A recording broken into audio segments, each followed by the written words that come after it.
Hi, this is Paula Jasmine, and I know that lately I've been making video blogs that have been like 20 or so videos. I'm going to try to keep this one short. And I just realized that in the last video that I posted, in the end I got into like kind of like talking about goals and setting goals and accomplishing goals. So I want to use this like as my first video on motivation and how to achieve your goals. As I said, this comes. I'm very goal oriented, and this kind of happened because when I was going to college in Puerto Rico, when I was studying chemical engineering at the University of Puerto Rico Mayagüez campus, Universidad de Puerto Rico, Recinto Universitario Mayagüez. Around 1995, I had a professor of mine. I think he probably works there. His name is David Suleiman, or David Suleiman, and he became a very good friend of mine too. And he always used to say, and I'm pretty sure that he probably says that the sky is the limit, you know. So it kind of helped me because it motivated me, you know. When I heard that, it was kind of like, you know, it's good motivation, honestly, and it pushed me to better myself, to continue working towards my goals, you know, and it pushed me not to never give up, you know. And life is like that. In life, you may find some roadblocks along the way, and you have to find ways to stay focused on in the end result, and also works toward that goal. Sometimes, however, you may have people that will tell you, "Oh, that's not possible. You cannot do that," and those are self-defeated, self-fulfilling prophecy that if you believe them, then you're not going to accomplish anything. And I'm going to make the analogy here of goal setting using juggling as an example. And if you all are watch my previous video blog, you know that this is what I talk in the end of the video.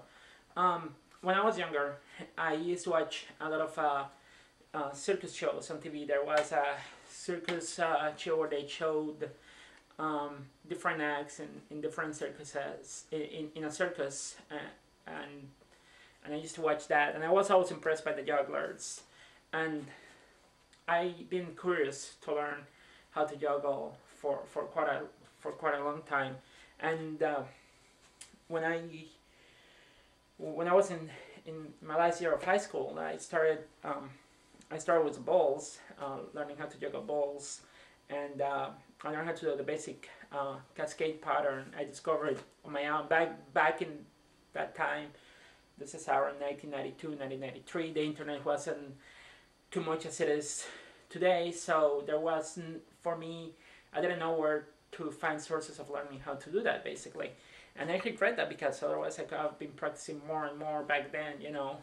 But then also it's the fact of like people telling you like, oh, you can't do that, that's impossible, oh, why are you doing that, you know. They say that's something wrong, you know.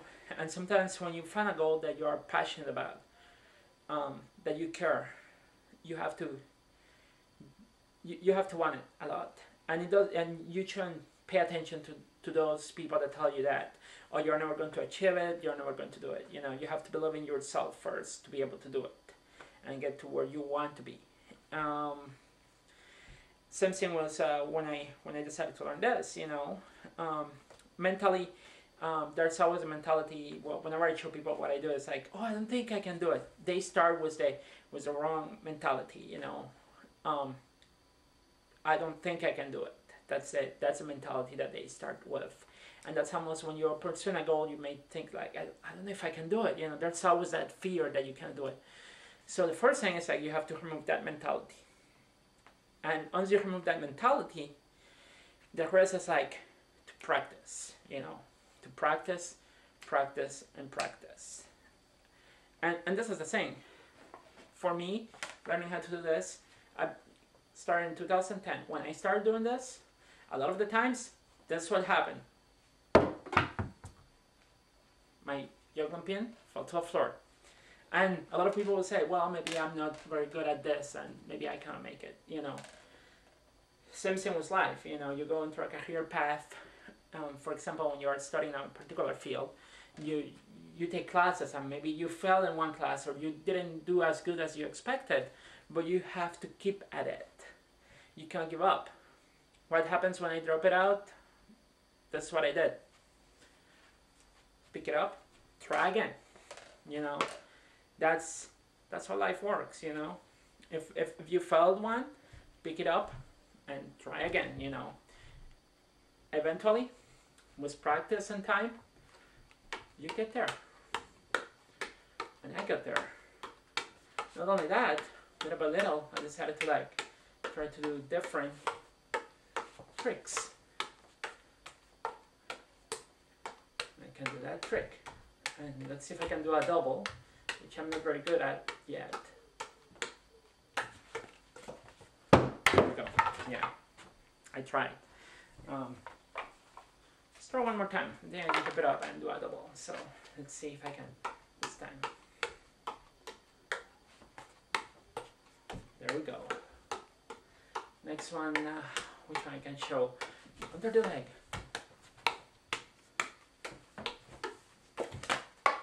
Yeah, you know, it happens. You just pick it up and you try again. That's how you learn. That's how you reach your goal, you know. And how far I can go with this, I don't know. I'll take it as far as I can, you know. But as I said, in life, it's the same thing. You will come to things that are difficult, and we live in a society that seems to be wanting the results immediately. Nothing comes immediately. It takes time to practice. It takes time to get there. And you know what? If you can't do it today, maybe tomorrow you will be able to do it, and or maybe the next day, or maybe in a year or so. You know, things don't come easy, but it's not an excuse not to put a goal or find something that you want to try and not doing it. So I hope that you all enjoy this, and I hope that you find your goal. Find a goal that you want to do or something that you want to learn. Find it. Find a way to practice, and I hope you enjoy it. And I wish you good luck. And I know that eventually, don't give up, and I know that eventually you will get it. Bye. Until next time.